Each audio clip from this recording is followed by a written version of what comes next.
Yo, what's good, everybody? How y'all doing out there? What's happening? What's happening? What's good? Sir, welcome back to another live stream from Two Fans in the Stands. I am CJ. And I, once again, am your Just favorite spit it couch out. scout extraordinaire, Tony. Yeah, just spit it out. Yeah. Couch scout extraordinaire. Yeah. What's going on, man? Hey, man, nothing. Another day, man. Another week closer to football, as we always like to say. All right. Well, shit, let's jump into it and give our fans what they want. All right, let's give 'em a second to get in here. Okay. Hey. So, how's your week Other than been? that, man, I'm always been good, man. I can't complain. Can't That's complain. good. Just another day, you know, doing my Okay. duties as a husband. How about yourself? Yeah, the same. Hopefully, my wife thinks the same. Already. Already. Yep. Well, But who do we nah, have nothing. here so far? Huh? I wouldn't say nothing so far. It's getting hot here now. I know the Panther players in Yeah. practice. Now the heat ramping up. So we gonna Yeah. see what they can get into now. But The I'm A. glad that I'm Spark glad it's ramping up because Spark it's yeah. That Spartanburg heat is Sparkburg gonna is get them. coming. Hmm. Yes, sir. Especially for those who haven't participated in the Panthers training camp yet. Charlotte Right. Heat is one thing, but yeah, that upstate South Carolina Heat is a different story. Right. It is definitely a different story. Yep. Well, it says Yeah. says two people have joined us so far. See if they can give us a comment and let us know who's in the house with us.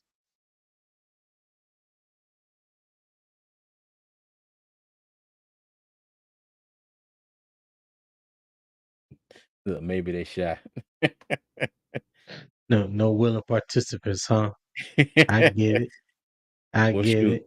Hey, well, I said let's go ahead and get on with it, man. Wanted to start off and talk about the weekly press conferences that happened this week. I think it was Thursday, if I'm not mistaken. I think it was Wednesday. Wednesday. Yeah, Okay. Yeah. Wednesday. Yeah. So we had Hayden Hurst, Shaq Thompson, Brady Christensen, and head coach Frank Wright. Okay. And I Right. want to start off with Hayden Hurst. Now, it was a couple points that he made that that kind of shocked me because he said that he was coming off of groin surgery, a surgery on his groin, because he had an injury Yeah. from game one all the way through last season with the Bengals, all the way Yeah, up he through the played AFC title game. So he played the whole year had a with a groin hernia. injury. Yeah. Mhm. Yeah, had a So hernia. so he had the surgery, and I think he is slowly, getting back into form. But that's Hmm. wild that he competed the whole season, with the injury like that. So for one, I'm glad that it didn't hamper him where he couldn't play. And two, I'm glad that it didn't turn out to be even worse as the season went on. And hopefully they can get him Right. back and get him going as soon as the next round of OTA start and camp. So the main thing is camp. If he's ready to go by Yeah. camp, I think that would be good. But he also said that the offense is tight end friendly. Okay. So that's Very. probably a very good thing for him. Hopefully that's a very good thing for the rest of the tight end group as well. And they it was funny, they also asked him about Giovanni Ricci. And he was like, yeah, he's a big dude. You can't miss that 45. He out there running routes and stuff and doing this. And I always tell you this, you know, well, before Hayden Hurst got here, I always thought Richie probably had the best hands out of any of the tight ends, even though he wasn't necessarily a tight end, but he did Right. line up and he can run routes and catch balls. But yeah. Right. But anything you want to say about Hayden Hurst? Yeah, I was just amazed that he made it, like you said, a whole year with that sports hernia. And to me, it just shows that he is willing to play injured, and he's a one tough son of a gun because he had arguably his best productive year since he's Mhm. been last year. Yeah. And we know how good Joe Burrow in Cincinnati and like how they like to spread the ball around. I mean, he got his touches, even though they had that dynamic wide receiver core. And he mentioned how friendly the tight end position is in Frank Wright offense, that triangle read offense. Um, we mentioned how Eric Ebron was very effective with it. He went to his one Pro Bowl that year. He Mhm. scored 10 or 12 touchdowns. That Yeah. was Frank Wright. So, it is a very tight end friendly because in that triangle read offense, you run a lot of mesh concepts, and the focal point is always over the middle. If it's over the middle, the target is the two linebackers. If it's on the outside, they trying to put Mhm. whoever the furthest on the outside of the boundary, whether it's a corner or a safety, whoever it is, they're trying to put them, trying to make, trying to put them in a compromising situation to where they either gonna, stick with one coverage or, shade over to another. And that's basically who the quarterback is going to read off of. So yeah, I believe him. And like you said, Mhm. to Hayden Hurst, Giovanni Vinci had the best hands of any tight end that we had. So I agree with that 110%. So Yeah, he also, hopefully, um he also said that he wants to get down the field. He would love to get the ball, before he hit the boundary because he wants to turn up and go downfield. Because he said that, hmm he's confident in his athletic ability. He said he's a big dude. He said he likes to he said a lot of people in this league don't like to tackle, don't like to hit. So he said he right. loved, he said he jump over people, he'll run through them. So that kind of caught my eye, and I was just like, "Oh, okay." So he rowdy and bowdy. So hey, he ready That to go hit. sound that sound like a more aggressive Greg Olson, because we know Greg Olson wasn't that aggressive. You touch Greg Olson, he gonna Yeah, go down. yeah, but as he was getting further along in his career, he is about Yeah, making the catches, but at the same time, making right, it through the season too. So I ain't got no issue with that. But right. I That's do true. agree. That's I true. do agree. He is a more aggressive Greg Olsen. I'll give I him that. just felt But can he put the I stats just up want to throw a that little Greg shade.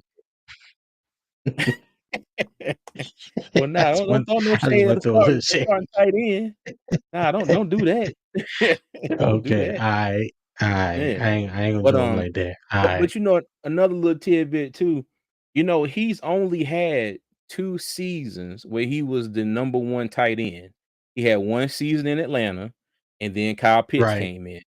And then he had Yeah. the 1 season last year in Cincinnati, and now he's here. But I didn't know this. He Right. started in Baltimore, but he started behind Mark Andrews for like Right. 2, Right. maybe 3 seasons. I'm sure 2. Yeah. Him, him, I might be him wrong and on him and 3. Mark Andrews came in the draft. Came in the same year. Okay, gotcha. Yep. They were drafted the But yeah, same year. but I mean, if he Yeah. ever wanted to, have his opportunity to go out there and prove it, now mind you, he had his opportunity in Cincinnati, but was it more of he couldn't do more, or was it more of the scheme they play?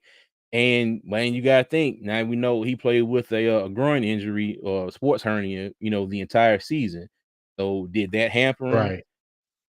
Hopefully it won't be anything that hamper him this season with us. We'll Well, see. he looked good out there Friday. I mean, he hit the Mhm. field Friday before they walked through little, pass and catch situation. I saw a couple of the clips, highlights that's been out on Twitter and Facebook or Yeah. whatnot. I mean, to me, he looked like he was moving pretty good to be at the stage that he's at right now. I don't know exactly when he had the surgery, but I don't think I don't think it's a lingering thing. I think if anything, they're being cautious with it, so it's not something Mhm. that will flare up on them. I just think they're taking the rehab as it's as they're supposed to. So Yeah. Hey, what's going on, Kenneth? How you doing? He said that what's going I on, ain't gonna Kenneth? The hernia can take 2 weeks to heal. Also, that type of recovery depends on the size of the tear in the abdominal muscle. He should take 4 weeks after surgery to be able to practice, 6 weeks to be normal. Okay, so that's probably, you know, That's probably probably about what the right. timeline is. Yeah, it's probably about right. You Yeah. know, So he should be good to go. so I think yeah, I think he'll be just fine when training camp starts and definitely when the regular Mhm. season starts. All right. Yeah. Now, the next person we had up there was Brady Christensen. So Tony, what you think about his press conference? Hey, I ain't gonna lie. I ain't gonna lie. Brady looking kind of thick. Brady looking kind of thick Pause. around the shoulder. I don't know. Pause. Hey, Paul. Hey, I'm just saying. That's one of the main things I said about Brady Christensen all year, and I'm gonna continue saying it until I'm proven right. I just thought he was just a little light in the ass, and Mm, I think it's well documented that he needed to add a little weight. Now, if that's what he did, kudos to him. Yeah, hey, all you gotta do is spend a good summer out there wrestling them halls and tossing lumber over your shoulder and stuff like that. Hey, that'll get you right. So, now all I'm saying is the man looked like he was looking little thick. His shoulders still looking like this. He was looking like this. You know what I'm saying? So, and he know he's in the battle for his position. He know that mm, left guard position is up for grabs. Now he does have the lead because he is the senior statesman. He's mhm. been with Camping for a year already. He got that cohesiveness with the rest of the unit, but it ain't no it won't be no easy win. Let me Yeah. say that.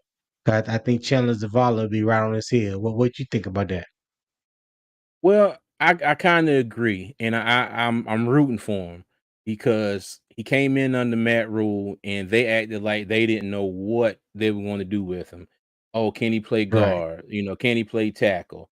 I mean, hell, if you gave him a shot, they'd probably like, you know what? Let's see what you can do on the center. right. It was just all over, and I say the center part as a joke, but they were all over the place with him, and I do think he once he settled into the guard spot last season, and like we always say, especially when Bradley Bozeman came in and took over the center position, you really saw that Yes, line sir. as a whole turning into one, cohesive group. But I Right. think Brady Christensen did a good job, and I think that Zavala and K Mays or whoever, they're really gonna have one extraordinary off-season training camp, preseason to take his spot, or Christensen is just gonna have to regress, like, way, way back, for somebody to take his spot. Yeah. I think he's entrenched in there now, and, I think he's gonna surprise some people, and I think, as long as he stays consistent, I don't think he got too much to worry about.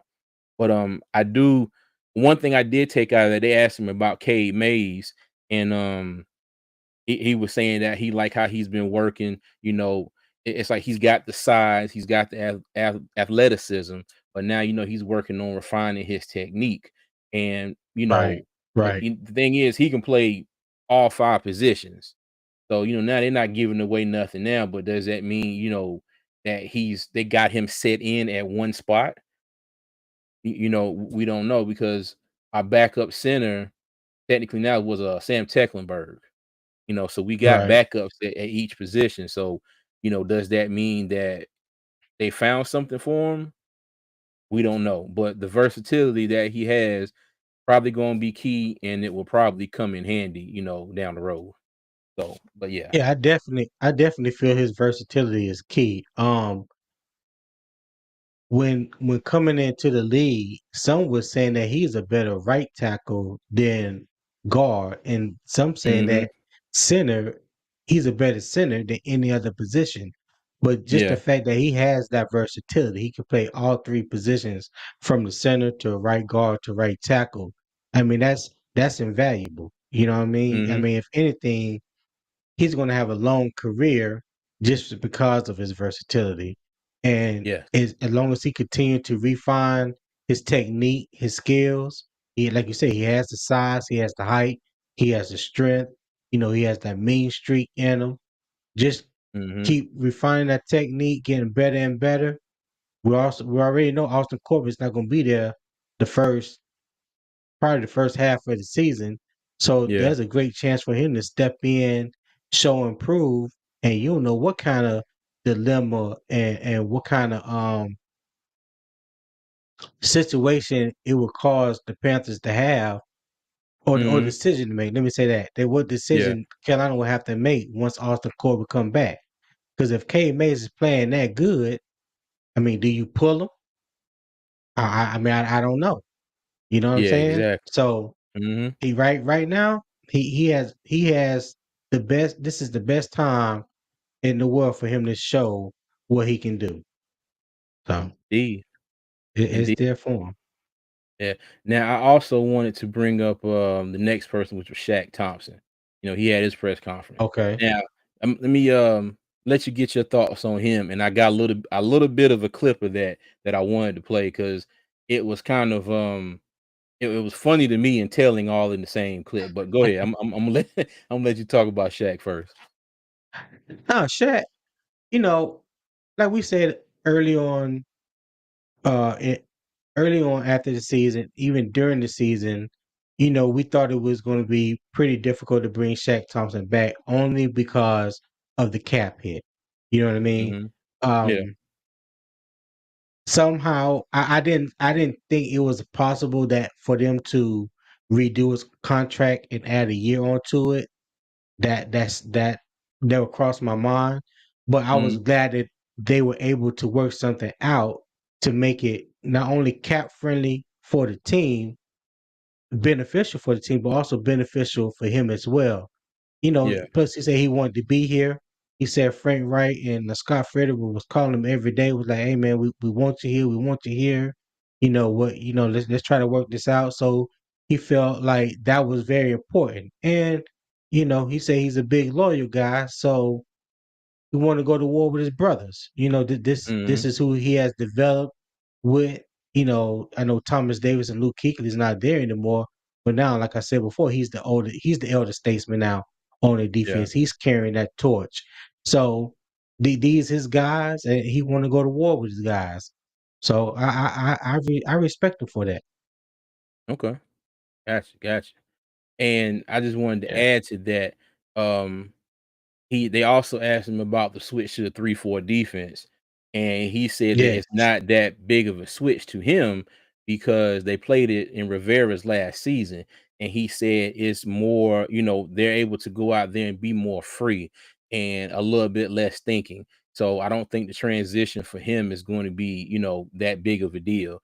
And let's hope that maybe his time and experience that he had in it for that 1 year. And I think he may have played a little bit of that at Washington I'm not mistaken. I gotta look back at that. Yeah. But Yeah. I'm but, not sure what they run in Washington. well, no, let me think. He was, uh Well, most of those defenses are that 3-3-5 defense. That's what a mhm, lot of these colleges were implementing when a lot of the offenses were going to the spread offense and stuff like that. Running RPOs and stuff. So they basically a lot of the teams, especially in the Big 12 and the Pac-12, were going mhm, to that 3-3-5 defense, and that we yeah, all know that was Phil Snow and Matt Rule. That was their thing. That three three yeah, that five. was Phil Snow, baby. But, Mm-hmm. like we said, that was a different time, so Yeah, that But about one 20 years thing I ago. did, but one thing I did wanna do, there is I took a clip out of Shaq's press conference, and it goes back to Okay. what he was saying about being loyal, but it was like, I wanna say it was Deshaun Brown from, I think she's with, WSOC, and WSOC? Yeah, I think she is. she asked the question. Let me play this clip real quick. Okay. Um, Shoot, just look at the linebacker market. Nobody was getting paid. Tight end market, nobody was getting paid. Running back market, nobody was getting paid. So it was just weighing out: do I want to be here? Or do I want to go somewhere else? Do I want to be with my brothers who I went to war with, roller coaster with, or do I want to go to a different team and meet new people? You know what I mean? And shoot, I'm a big loyal guy, so I stayed with my brothers, and I was like, man, I'd rather win with you guys. We all lose, I'd rather lose with y'all. You know what I mean? I definitely want to win a Super Bowl, but I want to win one with them. Okay. Now, what kind of stuck out to me with that one is the first part when he said he said, look at the linebacker market, look at tight end market, Yeah, look at the running back market. Nobody was getting paid. So, right. all the stuff about being loyal and winning with his brothers and stuff, all that, that came after that, but that stuck out to me because that was the first thing he said. Now, I appreciate Yeah, you're whatever right. he did and whatever the Panthers did to make that contract work. But would it would it been a thing if the linebacker market was paying a lot more, and opposite of what he said, would he have took that money and jetted somewhere else? So like I Yeah, said, I think that so. just stuck out to me. And I ain't mad at him. I mean, they got to do whatever is best for them because we all get stuck into this, oh, well, they're getting paid so much money, or blah blah blah. We don't know what these guys do. We don't know their lifestyle. We don't know who they taking care of. How many people they taking care of. We don't know what they doing. So they got to do Right, whatever's best for them. But I thought that was right. kind of interesting, and I was like, oh, so if the linebacker market had been hitting, he might be gone.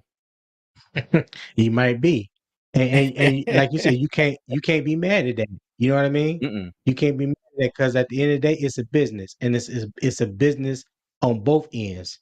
It's a business Mm-hmm. for the NFL, business for the Panthers, and Shaq also got to look at it and accept it as a business as well. Mm-hmm. Teams are only as loyal to you as you are profitable for them. There you go. Yep, I agree with that. And he also mentioned that too. Yeah, He also said it was a business, and you got to leave your feelings aside, no matter what happens to you, who else, whatever else you think. So he said it's a business.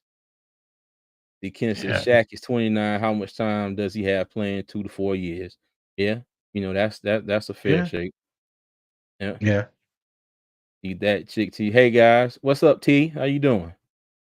Hey T, how you doing? I can't say it. He ran like rice to someone off. Hey, you know what? He probably would, and that's the whole reason why I brought Ain't up no that doubt clip about it. because that's the first thing he said. Tight end market, linebacker market, running back market. He was like, "Let me go ahead and get this out now. I'm gonna let y'all know if the money was right, I'd have been gone, but the money was funny, so I stayed, and now I'm gonna try to work this out with my brothers. There it Plain and is. simple. Yeah. There it is. There it Uh huh. is. He said, "I moved 3 There it times for pay is. raises, got to move up when you can." Hey, there you go. There it There you go. is. Hey, Ain't hey, I nothing see no personal. It's lies just in that. business. Just business. And, No lies so I wonder detected. yeah, now we're gonna move on to Frank Wright in his press conference. And, Okay. again, he was talking about this week how they were working on red zone plays, and he talked about the heat and how they finally got a day where it was actually kind of hot out there. So, like I was saying earlier, that'll help them get adjusted. Well, hopefully, help them get adjusted, especially when they get to camp. But he was doing the Right. talking about they were doing red zone work, and somebody asked him why were they doing that, so early, and he was like, "It's just part of our schedule. It's just part of how we're doing things, how we're progressing." And he was saying that it's going to be a lot of hiccups, going to be a lot of bumps in the road, but he was asked about Bryce and how is Bryce doing, especially with the red zone work, and he was like DTA. Um, oh my God, Decision making. decision making. Yeah. Oh gosh, something else in accuracy. Timing and Timing, there accuracy. you go, thank Yeah. you. Okay, yeah, I messed that all up. But, he he was he was talking about that stuff too. And, but, going back to Hayden Hurst, especially with them doing red zone work, I think he will be, integral to that as well, because for a young quarterback, you got you down there in the red zone, everything is tight. So you got your big tight end target, somebody that you can rely on might be his first read. Think back to Cam Newton and Greg Olsen. They were one heck of a duo down in Yeah. the red zone. So, Yes, you they never were. know. Yeah. But Well, tight end. Go ahead. Go ahead. Go ahead. No, I No, no, would you say good. that a tight end is always a rookie quarterback's best friend. A pass catcher tight end, even if you got a pass catcher running back, just like when Christian McCaffrey was here. Well, Miles Mhm. Sanders has pretty good hands too. Now he ain't got hands, like Christian McCaffrey. I'm not calling him that, but he has reliable hands. He can catch the ball out the backfield. So when you looking for a quarterback that can process, check down, take what is given to him. Let me say that. When he can take what is given to him, a lot of times put in your playmaker's hand in your playmaker's hands. Where you throw it to the flat, you know, 2, 3 yards or whatever, get it in their hands early and let your playmakers um make the play. You don't have to try to make everything, especially if it's not there. And I think Bryce Young is smart enough to do that. And I think when you have someone like Hayden Hurst and Miles Sanders, Mhm. it makes it easier for them to check down, to the tight end or to a running back. So Yeah. I'm glad the option is there because we spoke about that. We've been talking about it for a couple years now that we need to get a pass catching tight end that can come in and do their thing. Mhm. Now, speaking of playmakers, okay? So the main thing that well, not the main thing, but the thing that stuck out to me the most about Frank Wright when they asked him about playmakers and stuff on offense, and he mentioned Laviska. So he said Right, Laviska looks real good. So he was right. like, even if they had this grandiose plan, and he was like, maybe we do. He was like, they're not going to share it with him now. But when he said that, he had this big cheesy grin on his face. I Cheesy mean, grid. Yes. big. Yes, he did. From the time that I've seen him in these press conferences with the Panthers, because I didn't really pay any attention to him when he was with the Colts or whatever. But he don't It's, smile. He don't really grin and laugh like that all that much. And bless you, by the way. But he don't really laugh, grin, and nothing like that. But he gave this real creepy, looking grin when they talked about Laviska. And he said that when you think about Laviska, you think about Deebo Samuel, and can he do the things that Deebo Samuel does? And he was like, yes. Okay. yes, So he can. he said that they were going to experiment, all right, and look at all the different things that they want to try with Laviska, and some of it will get implemented and some of them wouldn't.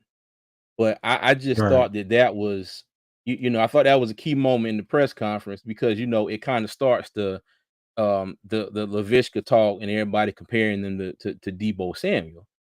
But Right. what is your take on that? Well, I agree with you on that. One thing about Laviska and Debo, so Laviska came out in 2019 Hmm. and Deebo came out in 2019, second round, 10th pick in the second round. Hmm.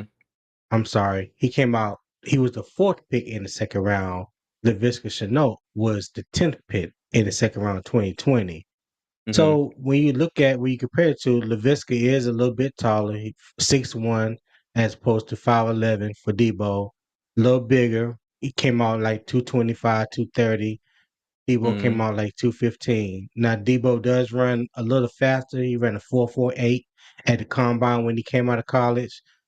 Laviska ran like a 4.58, basically a 4.6. You know, Yeah. um, but he's 230 pounds. So Mhm. you're not with Laviska. I could see him playing the same role that San Francisco was using Debo in the screens, the bubble screens, the reverses, playing them out the backfield. Because currently, right now, on the roster, you only have one back that you might consider as a big back, and that's Cameron Peoples. Now we don't know if Cameron Peoples will even make the team, right? Yeah. So Mhm. you need a big body that can go and get you on 4th and inches or 4th and 1, whatever the Yeah. case may be. You got 230 pounds. I mean, when he catch the ball, he moving like a running back anyway. So why not line him up in the backfield when you need to get those inches or that 1 yard? He can do that for you. So I Mhm. know a lot of people don't like to use the term gadget player, but that might be just what he is. And if that's what it is, then you need to utilize that to its fullest potential.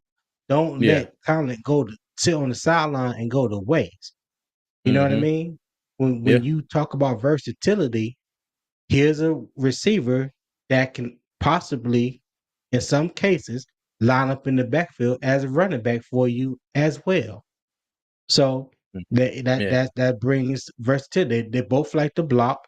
They're both good blockers, and they both got sticky hands. Mhm. And they both turn into running backs with the ball in their hands. So yeah, I'm excited. Glad I can't wait to see what he do with him. I'm glad you mentioned that because it kind of transitions us into our next topic. Is Laviska Chenault, or can he be, like a Deebo, 2.0 per se? 2.0. But I want to get Yeah, into a couple clips here, and it was probably the two biggest plays that he had from us last season. yeah. Okay, so now this is the touchdown playing against the Saints. All right, Oh, I so remember this play. yeah. Now, if you look, I think that's Demario Davis right there. So when they come off the line, he's coming on a blitz. Okay.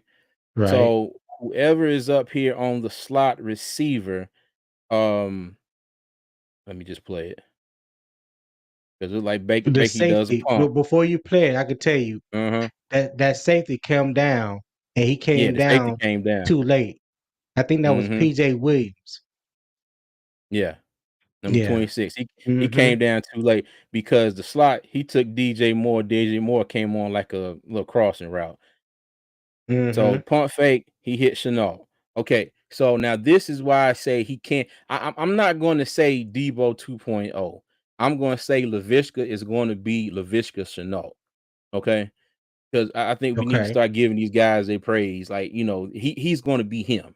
Okay, Right. he can't do things that Deebo can do. But I'm not gonna say Deebo 2.0. I'm gonna say he gonna be Laviska Chenault, and this is the type of stuff that we can get from him, and hopefully they can expand on this more. Okay, so and And I hit the and play and he's not the primary weapon for Carolina like Debo is for San Francisco. exactly, Oh, exactly. All yeah. right. So now the safety came down to get him. The Mario Davis came on the blitz. Now, this is what you get from him. What's he gonna do with this safety? He's gonna leave him in the dust. He shook him right out of shoes. You Okay, see that whoop, left foot? gone. You see how got that foot Yeah, in the ground already? foot in the ground. Yeah, let me rewind it back. Yeah. All right. Soon as he caught the ball and turned around, his foot was already in the ground. As soon as he So catch the ball, safety left had no foot gone. chance. hmm Yeah. And Safety had no Robbie chance. Anderson did. He did enough. He Go he did go enough. go on to the But next point, man. Then Don't I'm just saying he did enough. I ain't say he don't did a whole lot, but he no. he did enough. So by now, he's getting it. I don't know what I can't remember who 32 was. I know that's Lattimore right there. But Um um Tyrann the Matthew. Matthew, Turn That's Matthew, that's right. Tyrann Matthew. I don't know what he did on this play, but I mean he just looked and was just out. And like you He ain't said, want that smoke. he ain't one. He's not the fastest in the world, but that definitely shows you, what he can do. Okay. And this particular play, I don't think it was like a setup screen or anything because DJ was coming inside, Robbie was going down the field. All right. But I bring Mhm. this up as, this is potentially what we can see more of, hopefully, in Frank Wright's new offense. Okay. So pause it right there. Don't go any further. I'm gonna tell you what Baker Mayfield was reading. If you watch Baker, if Mm-hmm. after I explain to you, his read was um that slot corner. If that slot corner would have stayed in a position as if he was playing zone, and it would have looked like he was taking the flat, he would have Mhm. hit DJ Moore DJ Moore. over the middle. Yeah. But he went with Mhm. DJ. So that told him if he's taking DJ, then I got Laviska out here in the flat. And you saw the safety. The safety had too much room to cover. Too much Look room to at this. cover. Look As where soon he as at. Look where he at. yeah, Way over here. He's got to get all the way back, to because the Laviska yeah. comes out right at the line of scrimmage almost. Yeah. So if you watch Baker, Baker kind of hitches on the throw. Like he wanted Mhm. to throw to DJ, but he saw the position that the corner was the slot corner was taking. He said, "Well, let me Mhm. just dump it off to Laviska." Now, like you said, Laviska probably I'm pretty sure he wasn't the first read on that play, but Yeah. it turned out to be a great play. Mhm. Go ahead and let it play. Yeah. But like you said, man, look at this. Left foot in the dirt, gone. You see his One hole time. one time, he out. Touchdown. Okay. Yeah. Now, it get me to my next play here. Okay. Now this was the Thursday night game against the Falcons. Now, on this play, you see him hold on. What did he say? Come on, guys. Baker couldn't hit a paper bag in 2 yards. Well, I Hey, mean, Kevin, you that know, that that might be true, but it worked. That might be true, but it worked.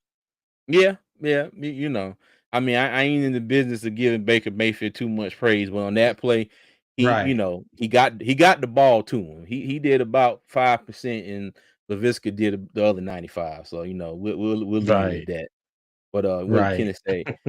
Acted like a halfback throwing away. Yeah, yeah, I agree with that. Yeah. I agree. But on this play here, now he's going in motion, and again, kind of the same thing that happened on the last play against the Saints.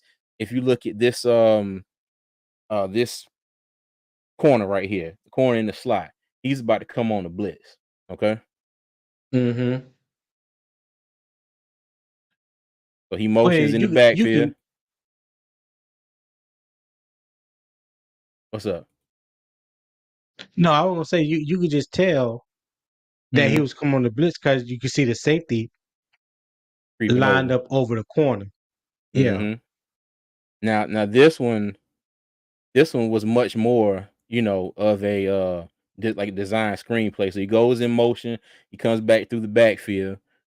BJ gets the ball, swings it to him. You got, I think that's Terrace Marshall and DJ Moore. Now they're already set up. They're about to start blocking. Okay. So get Laviska, they give him a nice lane, nice crease right here to go through. But the thing Mm-hmm. that got me to play, and I promise you, I did not see this until I got this clip and I played it back a few times. Look at 54 and 32.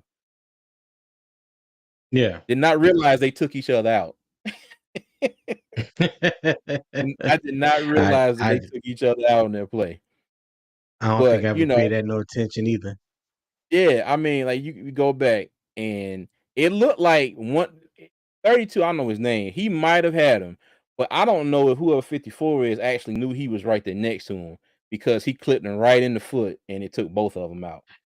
But But now, as it go as the play on, don't mhm. 44 look like he could have made a play if he wanted to? No, uh-uh. Let Look me right. tell you, nah, hey, he was giving all he could. When he got behind him, he had that head down like he was trying to hit the A button in Madden. Yeah, nah, he was giving it everything.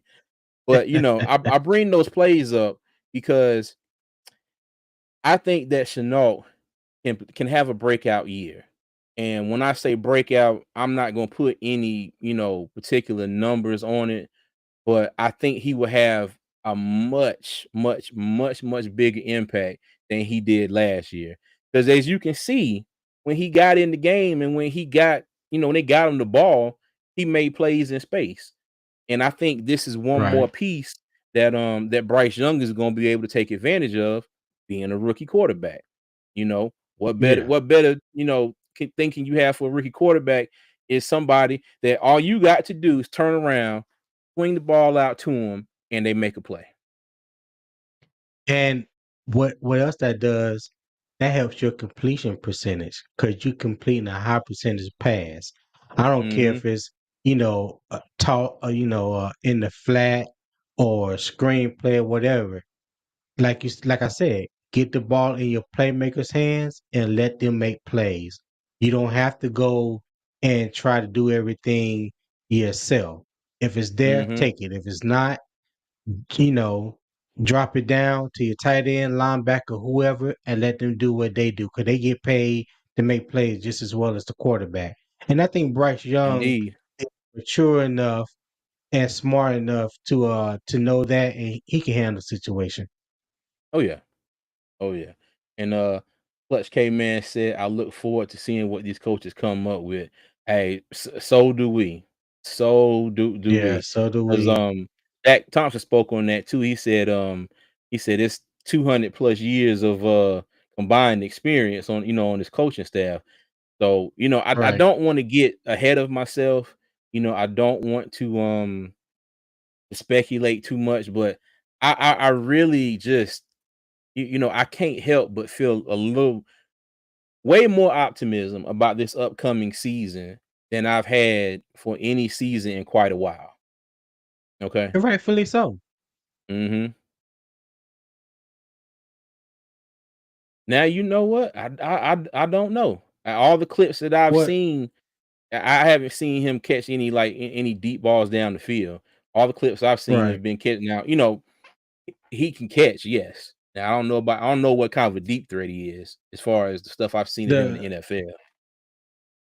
some of the comps on Laviska coming out of Colorado was that even though he didn't have no breakaway speed, he Mhm. had the he he can hit top end speed early on. Like it doesn't Yeah. take him long to get to his top end speed, even though it's not blazing fast, and he can get up Mhm. on defensive backs quicker than what they think. And because he Yeah. has such a big body, and he's pretty limber with his frame. He can Mhm. track the deep ball. He can get his hands on the ball, and he can win most 50-50 catches because he know how to utilize the size. Now, again, I don't think he was asked to do much of that when he was in Jacksonville. Even the year, I think it was 2018 when he had his best year with Jacksonville before he got injured. So Mhm. like I said, I'm curious. I'm curious to see just how Frank Wright is going to use him. I don't think you're going to see a lot of deep balls going going to him this year because I don't think that's his thing.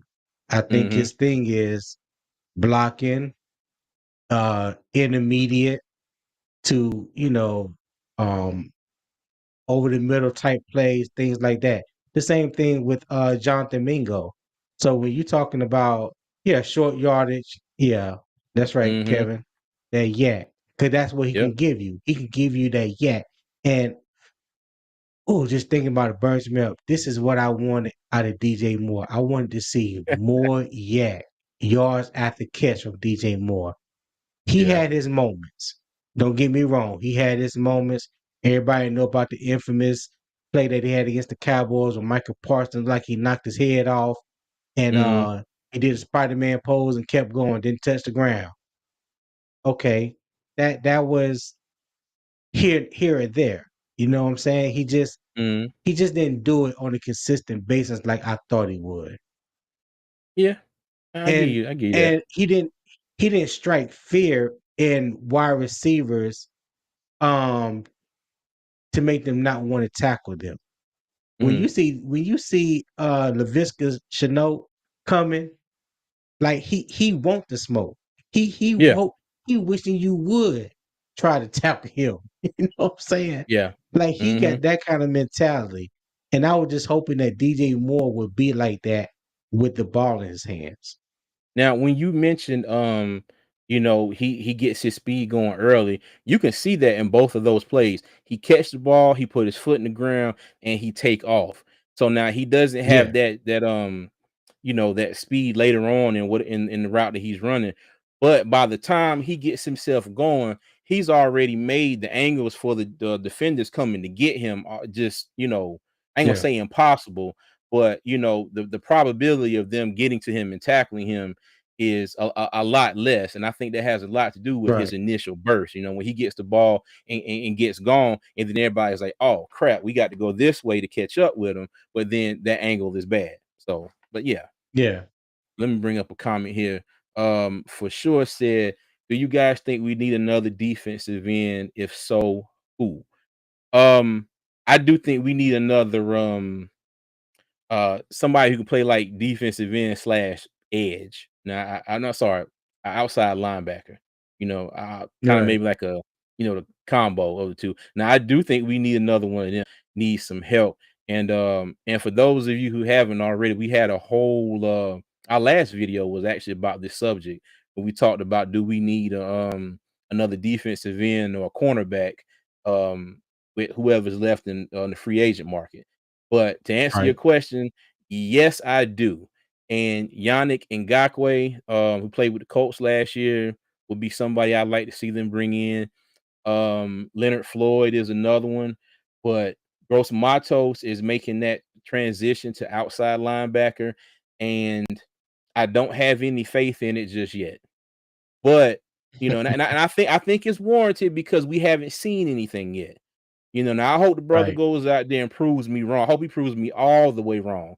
I'll have Right. the biggest slice of humble pie and I come eat it, in front of everybody. But I hope he proves me wrong. But as of yet, I can't bank and say that, yeah, YGM is going to go out there and be that person opposite of Brian Burns. What you think, Tony? Right.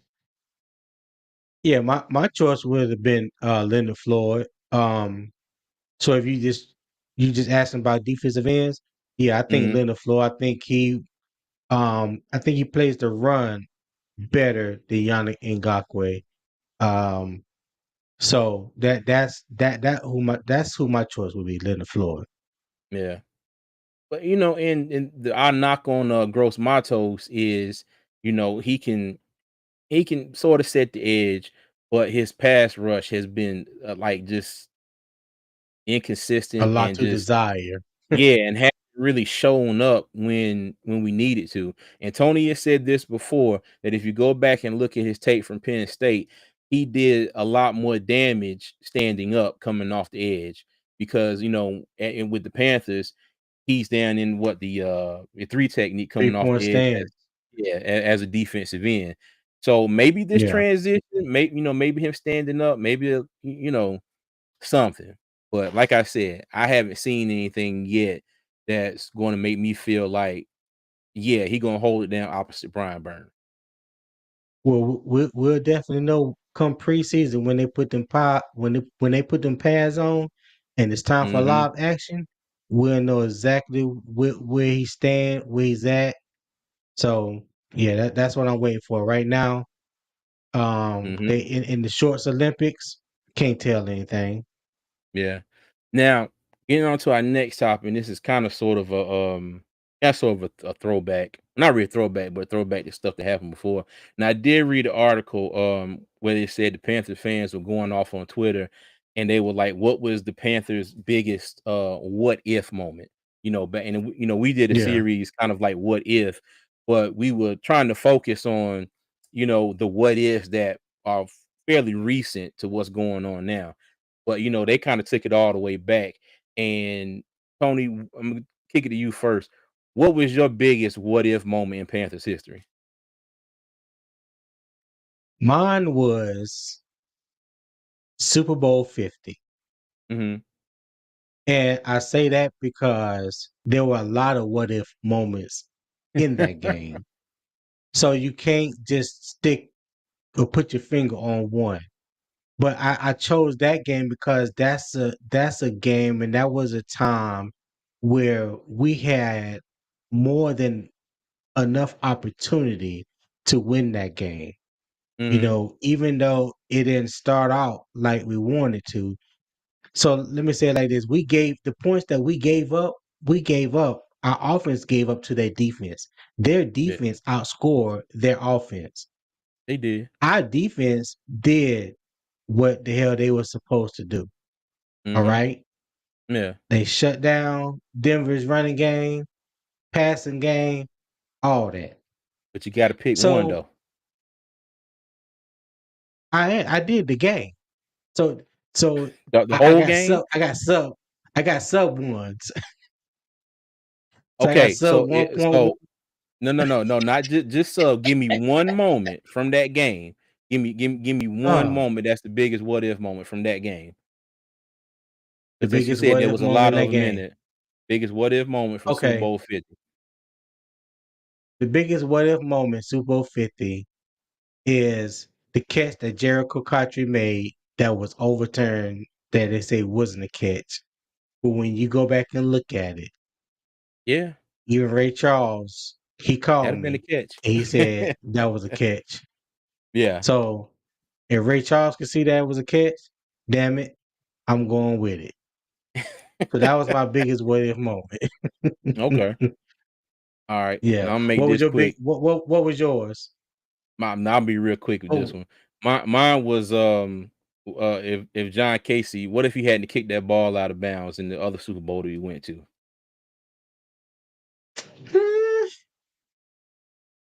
well, okay, That's so my biggest what if.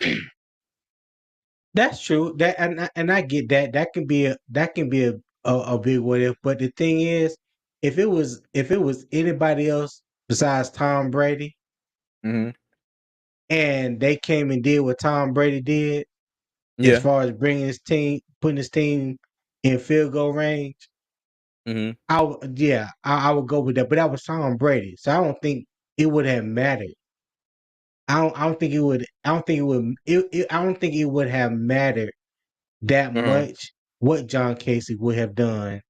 I think Tom Brady would have still got his team in field goal position for But that's but um But that's the whole premise behind this. We don't know. And like I said, to right. me, that's my biggest what if. Okay. Now, anybody watching, leave us a comment real quick and let us know what your biggest what if would have been in Panthers history before we move on to the next subject. Let me see. We got Yeah. success is inevitable. Scotch nine catchers led to Von Miller strip, Malachi Jackson touchdown. Yeah. Yep. I ain't Yep. agreeing with you, Tony. Yep. Yes, Yeah, it sir. was it it wa Yes, it sir. was a lot of what ifs in that game. My thing is, hell, what if Michael Remis had a block? Oh no, I no, mean, he took the whole damn you game didn't off. want me to, you didn't want me to run down the list. Don't you even start because I No, I got I a was just list. saying. I told you to pick one. Yeah, that was actually number one on my list. Let me see. R. Why Witt we didn't says, give Mike Rimmer some help? is Laviska Shenault a wide receiver 2 or 3, or do you think he will be better? I That's don't a good think he's question. a 2 or 3 in this offense. I think when you got Terrace Marshall Jr., Adam Thielen, Jonathan Mingo, and DJ Chalk, I mean, those to me, those are top 4 wide receivers right there. I think Laviska Shenault Mhm. is the fifth wide receiver, and like I mentioned earlier, I think Laviska is going to be utilized more as a gadget player. I think Laviska brings something to the offense and can do things offensively that none of them other guys can do as well as Laviska Shenault can. True. So when I look at it like that, I don't even like to even say he's the fifth best receiver. To me, he's like the all purpose. He's like the Mhm. Cordell Patterson, or he could be used like Cordell Patterson has been used the past few years in Atlanta. He could play wide receiver, he could play running back, and he can return kickoffs. Same thing Laviska Shenault can do if given opportunity. Given the Mhm. opportunity, only thing he hasn't done is play running back. But he has the size and the strength to line up in the backfield. Like I said, to get you 4th and 1, 4th and inches. He can do that for you. Yeah. I'm gonna agree with you. I'm gonna say he's gonna be kind of a get in where you fit in type player. Like you said, he's gonna be a gadget player, situational. But I do Right. believe that the more of those moments that they put him in, I do believe he'll have more success this year. Kind of like the clips that we Yeah. played earlier. I do think it'll be more situations, if he can stay healthy throughout the whole season, that he will be able to make more of an impact. But yeah, to say he's a 2 or a 3, yeah, I'm gonna have to agree with Tony. Not now, but I definitely think he's going to make an impact. Yeah. All right, Kenneth, man, you have a good day. Thank you for joining us. All We right, appreciate you, Kenneth. good buddy. We'll holler at you, man. All right. So, all right, we'll get to our last topic. I'm gonna do like we did last week and have our agree or disagree, okay? So now I Okay. think this was not last week, maybe the middle of the week before last. And or it may have been last week, I'm not sure. But Eric Mangini, in so many words, basically said that Frank Wright was doing too much when it comes to him praising Bryce Young. So I do have a clip here from was it the 33rd team and Trey Wingo asked him what he thought about all of this praise that Frank Wright was kind of spewing all over Bryce Young. Let me show this real quick. Okay. I totally understand why you want to praise him. I totally understand why you want to share with the fan base how hard he's working, how smart he is, what a great job he's doing against air, learning the basics of the offense. I totally appreciate that. But I think he's in a situation where the expectations are so big, and the best thing that you can do for him is take some of that pressure off. Your job should be constantly resetting expectations and to some degree lowering expectations. This is a rookie quarterback who's going to go through a ton of struggles. And the last thing you want is the whole fan base and the whole world thinking, well, he was so great early. Why is he suddenly struggling now? All right. So I'll let you go first, Tony. Do you agree or disagree with Eric Mangini? I slightly agree. Okay. About 5% of me say I would agree, and here's why. One reason he could potentially set Bryce Young up to be ridiculed. Okay. Haters will hate and will jump at the opportunity to tear him down no matter what. You got a Mhm. lot of fans who were CJ Stroud fans, just like you and I, but they don't understand that in the draft you couldn't lose with either one. It was just a preference. Not saying Mhm. that CJ Stroud was head and shoulders over Bryce Young and vice versa, in our opinion, because we've had this multiple conversations. But you got Yeah. some people that so hell bent on it should have been CJ Stroud that they're looking for or can't wait to see if Bryce Young fails. And Mhm. those are the people that are preying on his downfall. You know, I do agree with him, like he said. Right now, it's on air. But this is the time of the season where it's the installs for anybody. Everybody is installing the offense. But I'm also of the mindset and the belief that I don't. Frank Wright is only commenting on what he sees, and he Mhm. sees the man every day, all day. Excuse me. Mhm. More than us, so he know what he's capable of, and it's not like Bryce Young did what he did in college in the Mountain West Conference or the Sun Belt Conference or Conference USA. He did this in SEC in Alabama. Yeah. You know what I mean? So Mhm. the boy has the tape to back up to whatever praise is given to him right now. But I can understand a little bit where Eric Mangini was coming from, because it seems like every year the top pick, whether it's the quarterback or whoever, gets all the praise because they are the number one overall pick, Mhm. and sometimes they fizzle. They don't produce as their fan base will want them to right out the back, not understanding that it's just a process. You know what I mean? Yeah. Wanted too much too soon or what have you. But I think he has the maturity he has um the moxie to deal with it all. Mhm. So yeah, but I can like I can see where Eric Mangini was coming from. What about you? Do you agree or disagree? I disagree, and I'm gonna make this quick. I disagree for the simple fact that um what expectations have Frank Wright come out and said about Bryce Young? Has he come out and said, "Oh, he's gonna be the best thing since Tom Brady," or he's gonna do this, he's gonna put up this many yards, he's gonna throw this many touchdowns, we're gonna win this many games. The man is just praising him for the stuff, like you said, for the stuff that he has done so far. I'm sure they asked him to go Right, out there and they said, "Hey, Bryce, this is the play. Okay, check down. Um, this route option, whatever." And I'm sure that the things that they have asked him to do, he has been able to process that stuff and probably, and I would say this, maybe he's done it better than they have expected him to do it so far.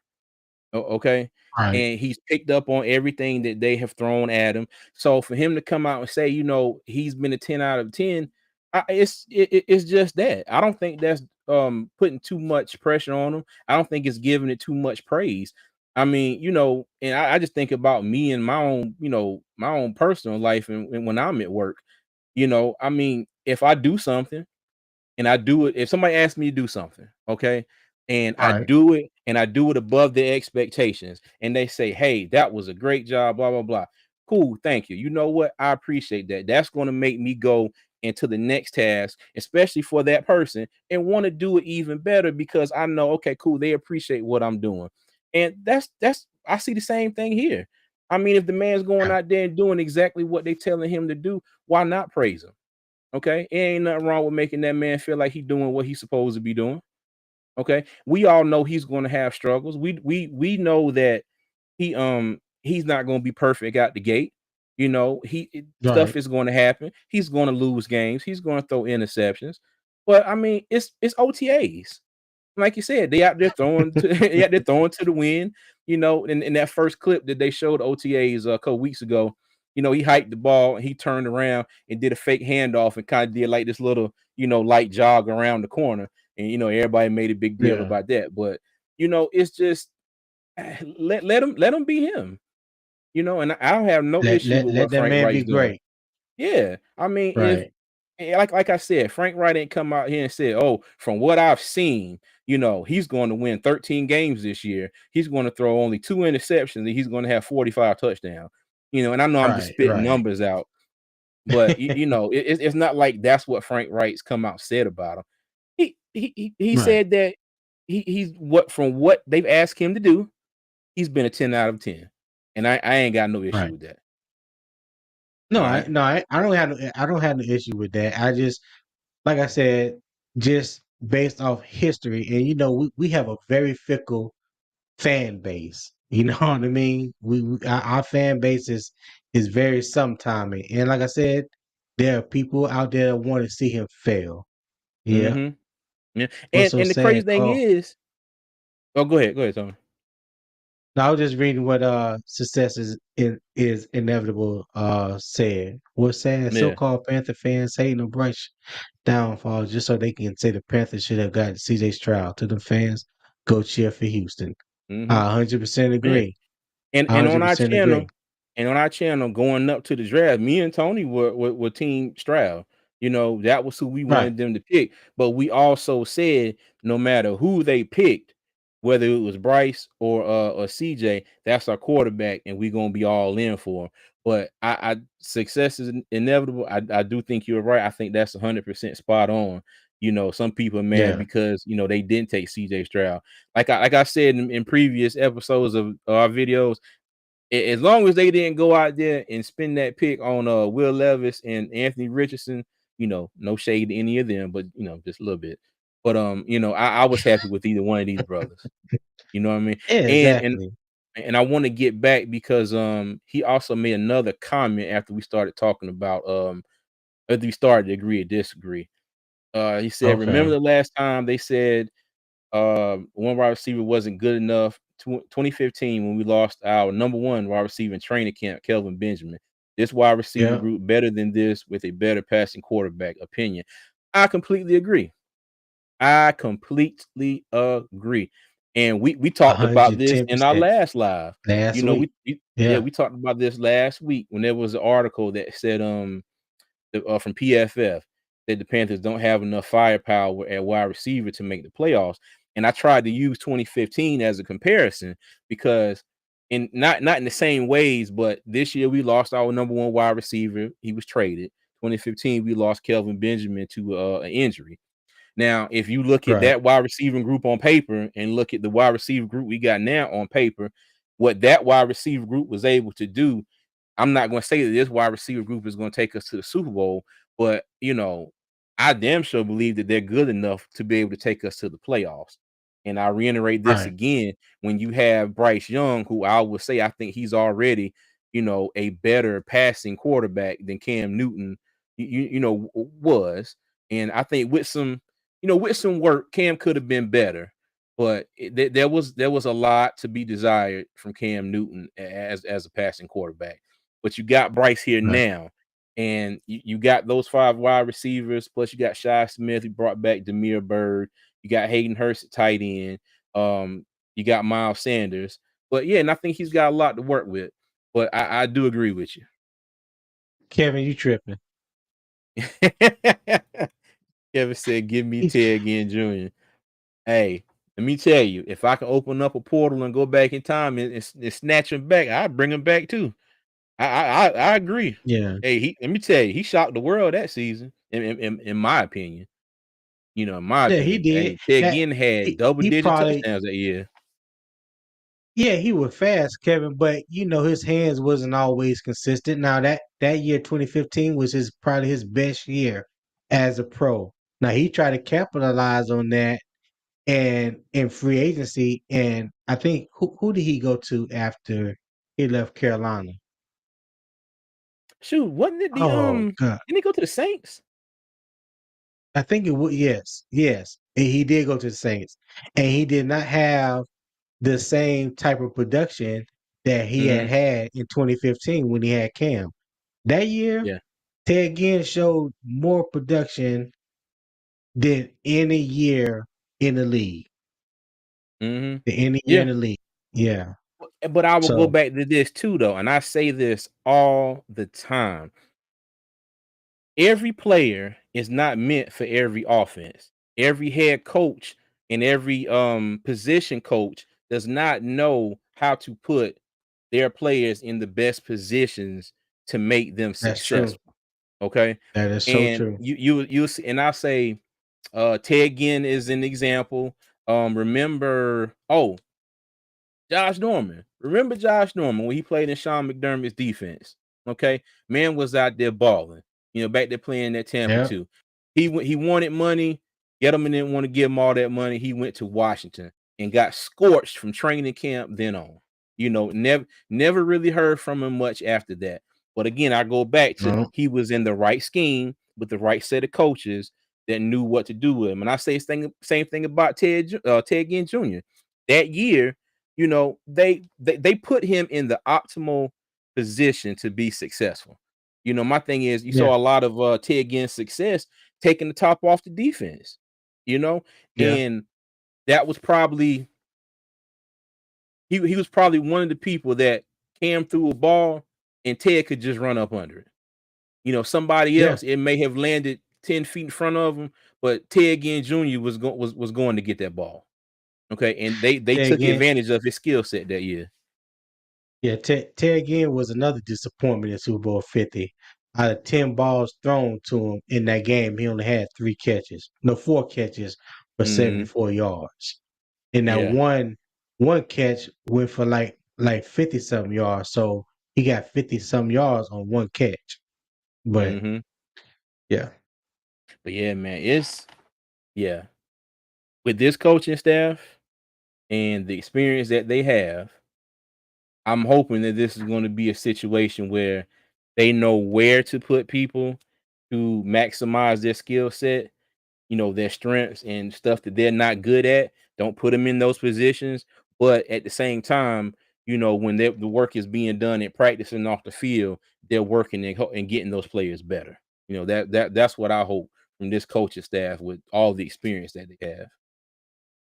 Well, like I said, me and you had this conversation before, and when you look at it, this is the first time that Carolina has had an offensive minded head coach. And when you not only that, but when you just look at the coaches across the board, I don't think Hmm. Carolina has ever had this much of experience on one coaching staff at one time. When you Nah. talk about the senior defensive analyst as being Dom Capers, former head coach, the senior offensive analyst, Jim Jim Caldwell. Caldwell. Then you Hmm. talk about Frank Wright, the head coach. Then you talk about Josh McCown as the quarterback coach. Then you talk about Thomas Brown as the offensive coordinator. Sean Jefferson as the wide receivers coach. D'Angelo Hall as assistant secondary coach. I mean, you got guys that have played the game, played at a high level, that can teach you the nuances and the little things that some guys can't. You got some guys that can just coach and they can Hmm. just coach you on the basics. Well, there's the little nuances, the little things, the ins and outs from a player perspective that you might need to know or that you need to learn that could be valuable for you when you step out in the field. So I True. think with having all these different players with all these years of experience and all these different coaches with their experience, look, it's not like this is a rookie coaching staff. These guys have played and been in the league forever. So I'm looking Hmm. forward to how it all comes together. And like I Yeah. said, I think we're going to see some different decisions making when it comes to handling timeouts, um, going forward on certain downs and distance, Hmm. crossing the 50. Are you taking your shot on first down, or you're not going to take the shot on first down? You know what I Halftime mean? I adjustments. mean, yeah, halftime adjustments, all that on the offense and defensive side. Hmm. It ain't just the offense. The offensive guys and the defensive guys need to make adjustments. So I just can't wait to see it all come together. Mhm. Okay, success is inevitable. Said, what's you guys' opinion? Do we go get a Leonard Floyd or Clowney, or just stay what we got opposite of Brian Burns? Now we talked about this earlier. I'm I want them to go get Brian Burns some more help. Okay. Gross Matos, like I said earlier, is still transitioning to outside linebacker, and I have no reason right now to believe that that's going to work. Given what we've seen from him so far. Now I know he's switching to a different position, but his pass rush has been lackluster. Um, but Yannick Ngakoue from Indianapolis is somebody I want to see them go after. Leonard Floyd is another good option. Clowney, I mean, it's kind of iffy on Clowney. You know, No, I no, it ain't. I'm not No, I'm it not ain't. going I'm not going to say no if that's who they went and got. I You mean, should. he You can should. already rush the passer better than Gross Matos can right now. Hey, go ahead, Tony. I don't know if I want to now. Huh? Okay, you pretty much answered the question for it, but let me just go back on the Jadeveon Clowney thing. Jadeveon Clowney has not reached the potential that we all have come to know Jadeveon Clowney to have. Agreed. Um, we also know if you pay attention to the game of football, not just the Panthers, but just in football in general, we know that Jadeveon Clowney is more about his money than anything. So if Jadeveon Clowney wants 17, 18, 19, or 20 million dollars a year, he won't get in Carolina. Let me Yeah. just say that again. He will not get in Carolina. So you have to ask yourself, can Jadeveon Clowney really give you that big of a production, that much more production than anybody that you have on the team now? I will argue and say no. I don't know the exact stats, but I don't remember the last time Jadeveon Clowney had more than 10 sacks in a season. If I'm not mistaken, last year in Cleveland, he had 6 or 7 sacks. So that's one. And then he can't stay healthy. I can't remember the last time when Jadeveon Clowney has played a full season. So we all know in this league, your best availability is accountability.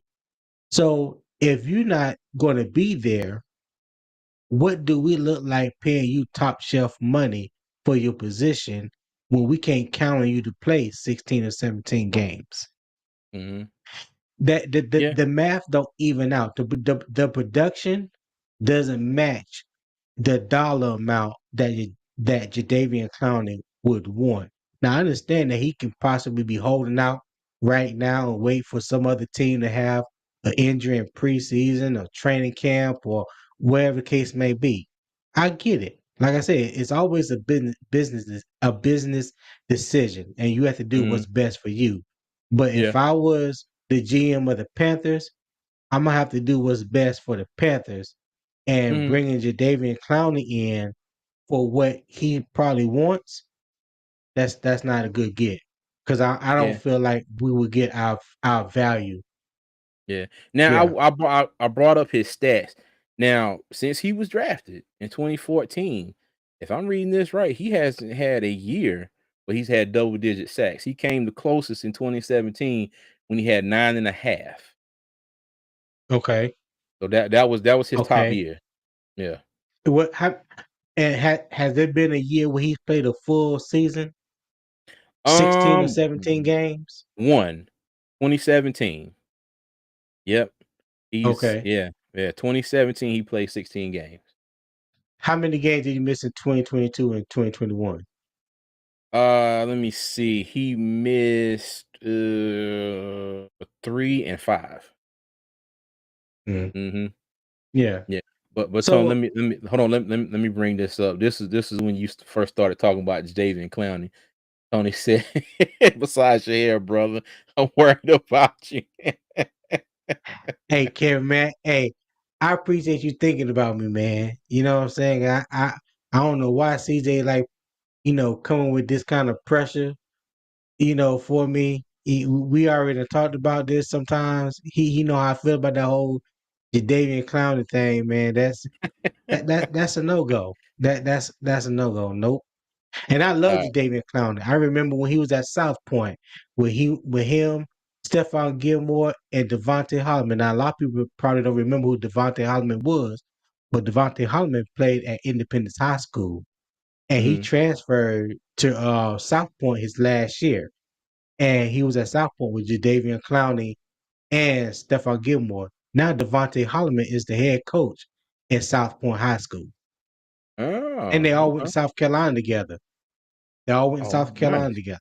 Yeah. Alright. And Hmm. success is inevitable, said Klein demanded that type of money. I was saying like a 1 year, 4 or 5 million deal like DJ Chark. That heck no if he demanding that. Yeah, yeah. Now, I mean, if I okay, agree. now Ngakwe, Leonard Floyd, you know, then maybe in that Clowny. clowny range. If they now they do have to weigh, like you said, the money versus his production. They feel like they're Right. like, and we good with what we got. Then if they picked up Clowney or didn't pick him up, I ain't got that. I'm not. I wouldn't be that mad if they didn't pick him up.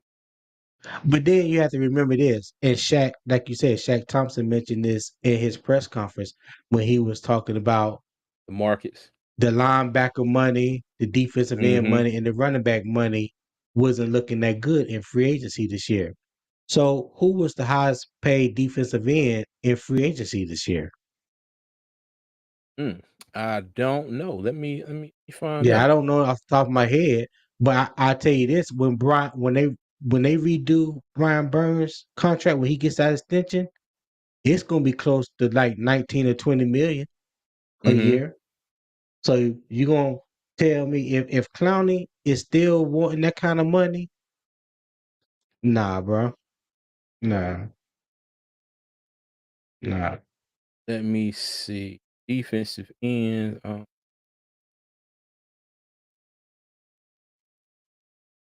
It I I'm can't reading remember this. who was Draymond the Jones. yeah, Draymond Jones did sign a Draymond Jones contract. and Zach Allen, Yeah, Larry Ojanobi. Okay. right. Yeah, Panthers definitely ain't paying him that much. Yeah. They definitely not paying him that much. Yeah. Yeah, I agree with Yeah. Tony. Availability is accountability. Yep. Yep, it sure is. Yeah, exactly. It Exactly, sure is. man. So Yep. that's the thing. His production has not matched his talent, which Mhm. doesn't equate to being a high value defensive end. You Yeah. know, being paid at the top of his position. It's just Yeah. not there. And I think we talked about this too, but I think a lot of these cats are waiting for that first person that not the first person, but the if if the free agency, if this was the first round of free agency, they're waiting on that first person in their position in the second stint of free agency to sign to see what money they're going to get to see, exactly what kind of money they would be able to bring in as well. Because there's still a lot Right. of people out there that haven't signed. So, maybe And that's like I what it said, is. I understand it. I mean, Mhm.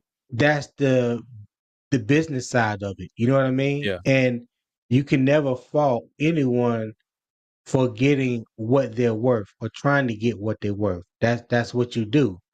Mhm. But in my Numbers don't opinion, lie. if I was a GM and if I was a GM for the Panthers and knowing that Clowney wants to just say the low end, if he said I want 12 million a year.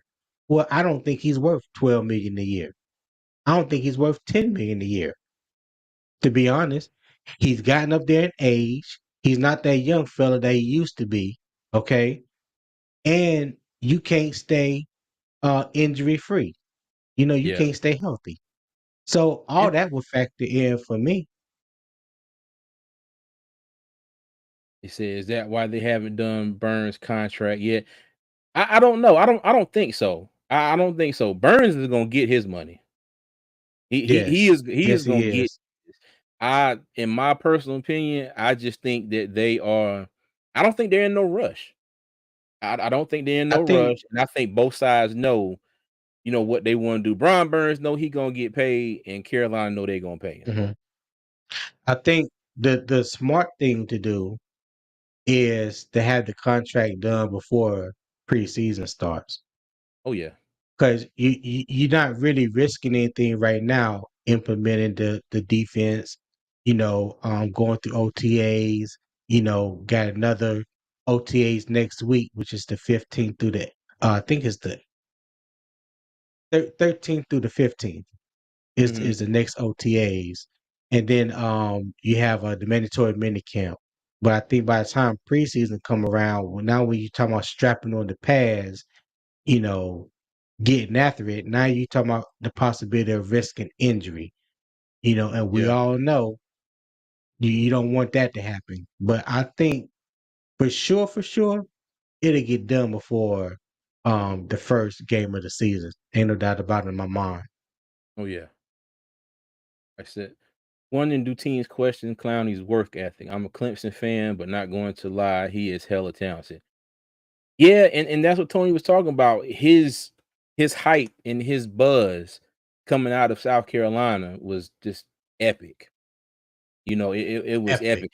And there was really no reason for anybody to think that that couldn't translate, to the next level.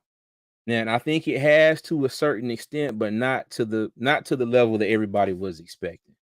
Now, I really can't say anything about his work ethic, but it does kind of make you think about it once you look at his career. Now mind you, injuries have been a big part too, but you can't you can't not look at his work ethic, and I ain't gonna say question it, but wonder if that's a reason into how he's done so far. Yeah, I think I think it's more in my opinion, I think it's more so I don't think teams value him as much as he values himself. Okay? What he feel he's worth, I don't think teams are seeing him eye to eye with that. Like I said, Yeah. there's so many things that come into fact. His age, he not that Mhm. same player that he was coming out of South Carolina or even the first 2 or 3 years in the league. You know what I mean? Yeah. He can't stay healthy and the production is not that great. But in some people's mind, they look at it as well, okay, that may be true, but I'm still worth X amount of dollars. And you got so and so over here said, no, you're not. Mhm. So Yeah. this is the one that wants to get paid up here, and the one that's going to pay you is here. Is that So exactly. yeah. So who you think is going to win out in that situation? Because there's hundreds of you. There's Mhm. only one decision maker. Yeah. And it might be another season where, and I think a lot of people have run into the same situation where, you know, they've been hyped up, and like I said, you can see the talent, you know it's there, you've seen flashes of it, but it just hasn't worked out. This is gonna be one of the situations where he gonna have to get in where he fit in with somebody, take less money, and he's gonna have to go out there and show and prove to everybody um that he really is worth what he thinks he's worth in his head. But do you think that's even possible at this point in time in his career? Or do you think that that ship has sailed? Um in the words of Kevin Garnett, anything is possible. You know, I'm not gonna say and try to say it like him, but Yeah. I'm not the one that's I'm going a- to try and close the book that's still being written. You know what I mean? well, I answer my own question. No. All right. Well, Okay. okay. Arwit Uh, said for the pass rusher needed. What about Frankie Louvu? Yeah, Arwit, I'm glad you brought that up because I think you made a comment in the comments the other day that Arwit was converted from defensive end to linebacker. And that's not true, my friend. He's always been a linebacker. Even when he was with the Jets and he was drafted out of Washington State. I mean, he was a linebacker. I know he can but rush the passer. He's yeah. huh? No, I go He can ahead. rush the passer. He's pretty good at that, but he doesn't weigh enough to play the rush outside linebacker in the 3-4 defense. That's just not he no, he's not built for that. Yeah. That's not in his league. Now, the same thing we said about Chenault, I think may apply to Louisville in this situation too, situationally. You get what I'm saying? Now, I think there might be Meaning, just different schemes, different setups where he may line up and come off the edge. Now, like you said, I don't think he's not big enough to do it on a consistent basis. But I wouldn't be right. surprised if, he lined up, came off the edge on a blitz and got after the quarterback.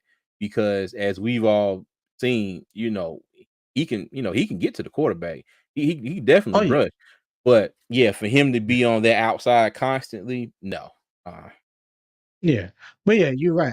I can see him line up doing that. I mean, because he's great at doing that.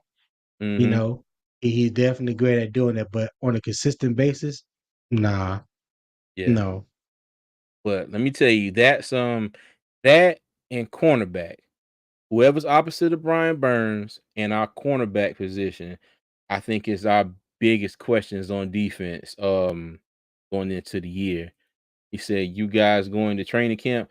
I would definitely be making it to training camp. I don't know if I'm gonna get to all of them. I'm definitely gonna try and catch a few practices. If Yeah, I I can won't be work it able to out in make my it, work man. schedule. I live too far away. I would love to. But I yeah, would love to, but I'm a little bit further away. yeah, look, I'm definitely gonna try to make it down to training camp. I'm going to have I'm gonna have a pocket full of business cards.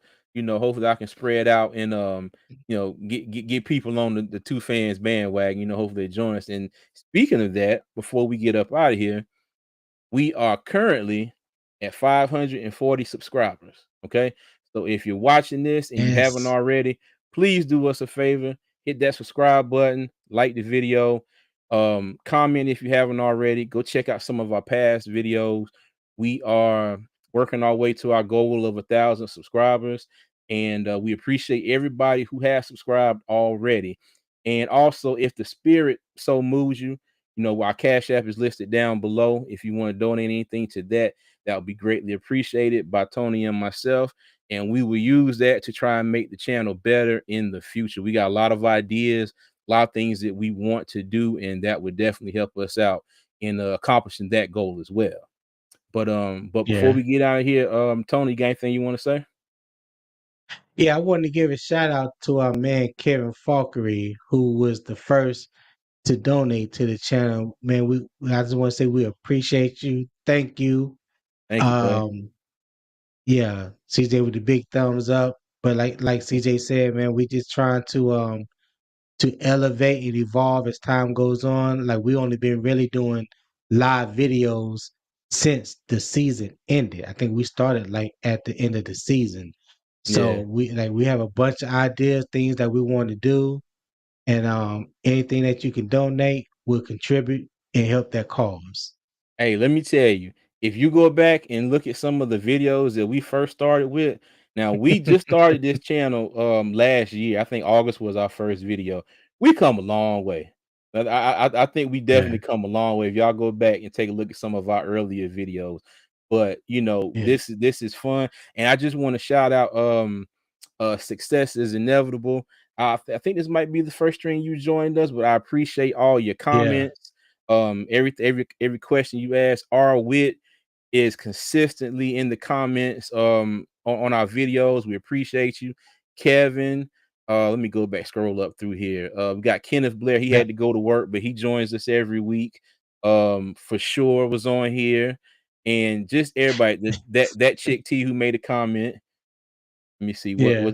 what you And got, and Tony. and and all I just want to say now, since we don't have Hendon Hooker or Jalen Hyatt, you all right with me, man? You know we, we cool. Lord have mercy. Yeah, there you go. Oh There man, you go. that man all wit is a Jalen Hyatt and Hendon Hooker fan. You hear me? You can't tell me he ain't no Tennessee Volunteer fan. I don't care what nobody say. He is a Tennessee Volunteer fan at heart. That is funny. That is Okay, funny. Digit TBR's in the house. What's Who going that? on, man? How you doing? Hey, what's going on, bud? Hey, I wish you got in here early, man. We about to wrap it up. Yeah, yeah. But and Glad that's he was able to make it though. yeah, and Glad he and was and Digit, that's another one who's consistently in the comments asking us questions in our videos, and we definitely giving appreciate you great too, bud. feedback. Yeah, give them good feedback. Yep. Yeah, And for yeah. sure say Definitely great give job. great Hey, feedback thank you, man. We appreciate you. We definitely appreciate you. Definitely. for sure. Story of my Yeah, for sure. That's all right. But yeah, man, but we're gonna go ahead and get out of here, y'all. Um Again, if you haven't, hit that subscribe button, help us out. We love all of you. We appreciate you. And as always, keep pounding.